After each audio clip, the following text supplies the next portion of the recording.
नमस्कार मैत्रिणींनो, इथे मी छोटे मासे घेतलेले आहे सुकलेले.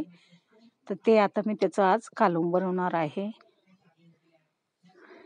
हे छानसे भाजल्याच्या नंतर ना आपल्याला त्याचे आणि तोंड काढून घ्यायचं आहे आणि मध्ये मध्ये जे पर आहेत ते आपल्याला थोडेसे घासायचे आहेत. चला तर आता इथं कांदा, टोमॅटो आणि कोथिंबीर भरपूर घेतलेली आहे मी.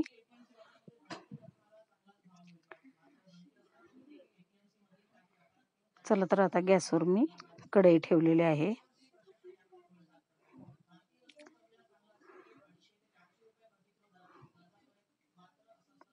खूप छान लागतात हे मासे सुके.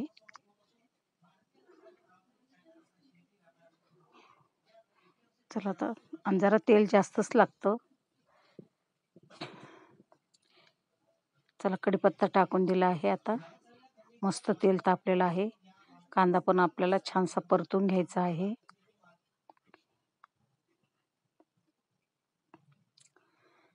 मस्त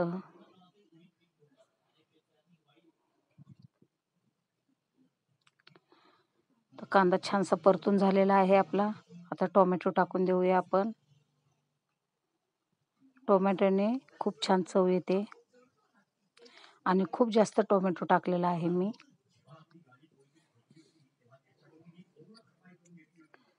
मस्त परतून झालेलं आहे आपलं सगळं.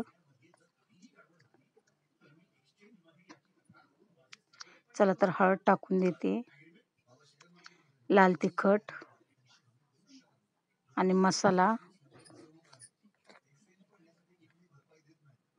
ते पण छान आपल्याला परतून घ्यायचं आहे.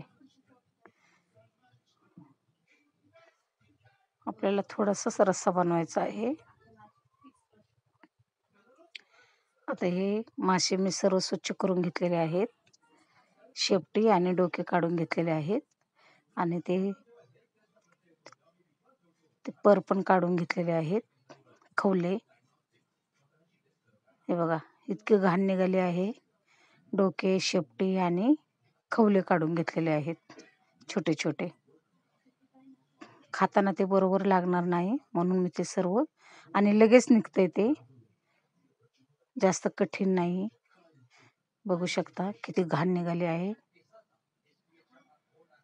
खूप स्वच्छ करून घेतलेले आहेत मी. आता आपण त्याला धुवून घेऊया. तोपर्यंत आपला मसाला छानसा परततोय.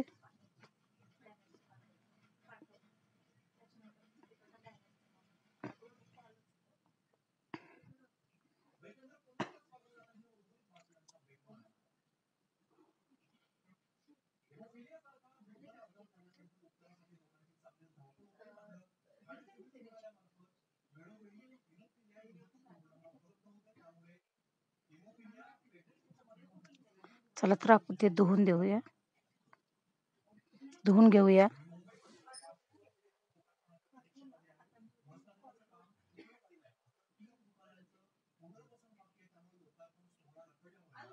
असं चोळून घ्यायचं,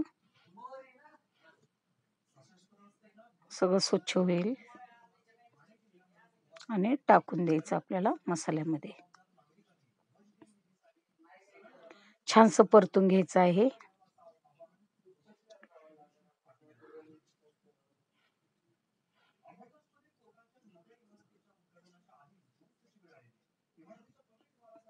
चला तर परतून झालंय मस्त आपलं छान मसाल्यामध्ये. आता आपण त्यावर पाणी टाकून देऊया.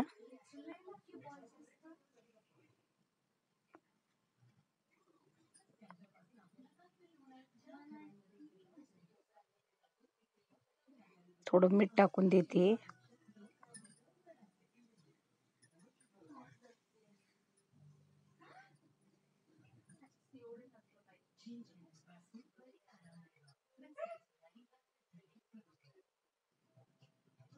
जास्त सुक्क करायचं नाही आपल्याला, पाणीदार ठेवायचं आहे.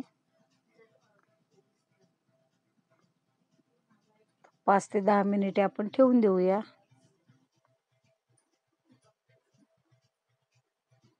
चला तर आता झाकण लावून घेते, कारण 5-10 मिनिटे आपल्याला ठेवायचं आहे ते. आणि थोडासा बटाटा घेतलेला आहे मी. ते स्वच्छ काप केलेले आहेत आणि स्वच्छ धुवून घेतलेला आहे आणि त्यामध्ये आपण टाकून देऊया. उकळी आलेले आहे आपल्या रश्श्याला.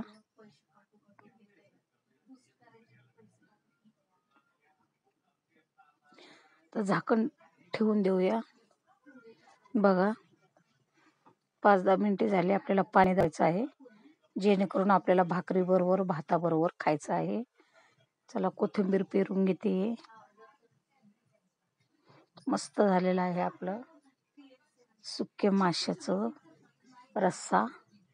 इथे बघा मी बाजरीची भाकरी, माशाचा रस्सा आणि भात असं केलेलं आहे. तुम्हाला जर माझं आवडलं असेल माशाचं रस्सा तर लाईक करा, शेअर करा.